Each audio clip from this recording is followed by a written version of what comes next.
माधवी जैसी हुसैन नहीं सोनम कपूर। बॉलीवुड अदाकारा सोनम कपूर सुपरस्टार सलमान खान के साथ अपनी नई आने वाली फिल्म प्रेम रतन धन पायो में मरकजी किरदार अदा कर रही है।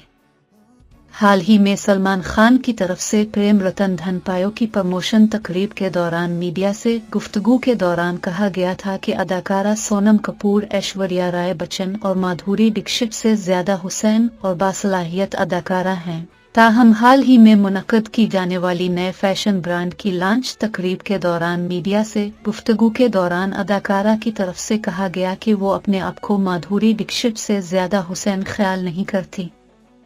30 साला सोनम कपूर का मजीद कहना था कि वो खुद को माधुरी की तरह बासलाहियत अदाकारा भी नहीं समझती हैं। वाज़ेह रहे, सोनम कपूर हाल ही में प्रेम रतन धन पायो को कैरियर से सबसे बड़ी फिल्म करार दे चुकी हैं। सूरज बरजातिया की प्रेम रतन धन पायो के नुमाया सितारा